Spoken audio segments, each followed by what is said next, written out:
Bueno, la pandemia, en medio de otras tantas verdades que está desnudando, nos muestra que vivimos en un mundo con muy pocos, pero muy pocos liderazgos políticos. Es más, si nos animamos a hacer una cuestión matemática de porcentaje, son contados con los dedos, pero de una sola mano, aquellos liderazgos que se advierten con nitidez en el mundo. Por supuesto pasa por sobre todo en nuestra región, en nuestro continente, y ahí es donde uno quiere detenerse. Está claro que aquellos liderazgos que podamos contar simplemente con los dedos de una mano, siguen siendo, pese a todo, el liderazgo de Ignacio Lula da Silva, el liderazgo de Evo Morales, el liderazgo de Cristina Kirchner, por supuesto.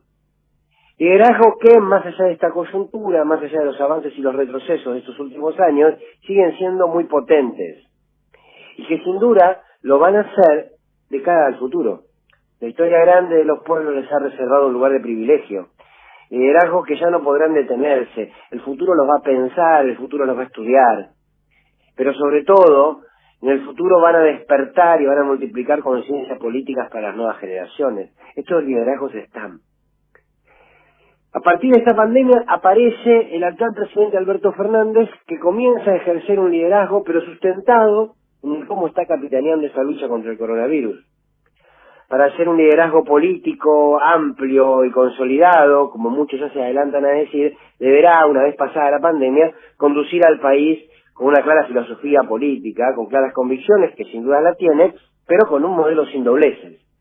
Pero sí despierta Alberto, a partir de ser este presidente distinto en términos regionales en relación a cómo está enfrentando la pandemia, quien empieza a asomar la cabeza para constituirse con un liderazgo que puede serlo o no a futuro.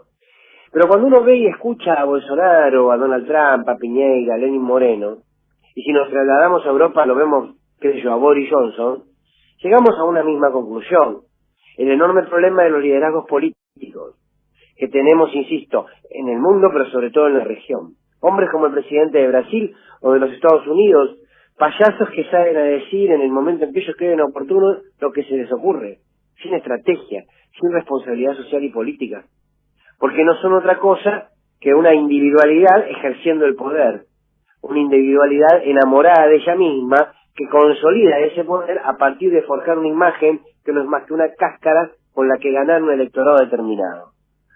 No existe en ellos una concepción política, una vocación de conducir a los pueblos que les tocó gobernar. Son apenas administradores de la relación entre el Estado y el mercado. Por supuesto que siempre hacen sus movimientos a favor del mercado.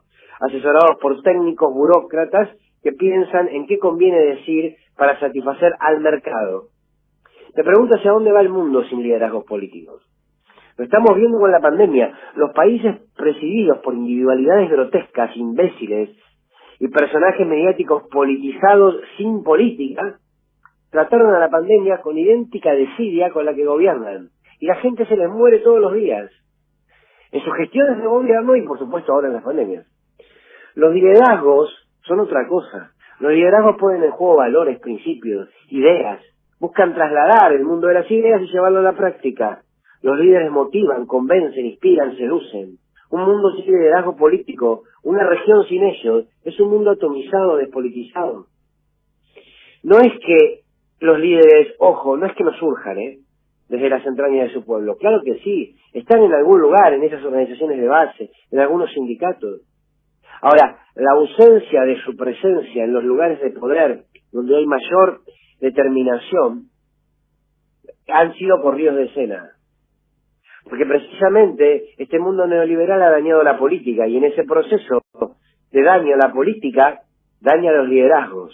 Los acusa de demagogos, de populistas, de causillajes autoritarios. Y así lo fueron esmerilando. El liderazgo político fue reemplazado por una lógica empresarial y publicitaria para gobernar. Tener buena imagen y una adecuada administración basta para ser presidente. El liderazgo propone algo más, sobre todo culturalmente. Claro, los liderazgos de la altura de Fidel Castro, o los de Perón, o el de Chávez, difícilmente los volvamos a encontrar en un largo tiempo. Si se quiere, lo más similar a esos liderazgos en términos de magnitud es Cristina Kirchner. Ahora, los liderazgos son importantes en la política, es importantísimos, necesarios. La conducción política es indispensable para una sociedad. Las sociedades necesitan ser conducidas, pero ser conducidas desde un concepto filosófico sobre la humanidad, sobre los vínculos sociales, sobre la base de justicia social que debe organizarse una sociedad. Queda demostrado que no se puede gobernar sin un para qué y un por qué que no sea simplemente la acumulación del capital.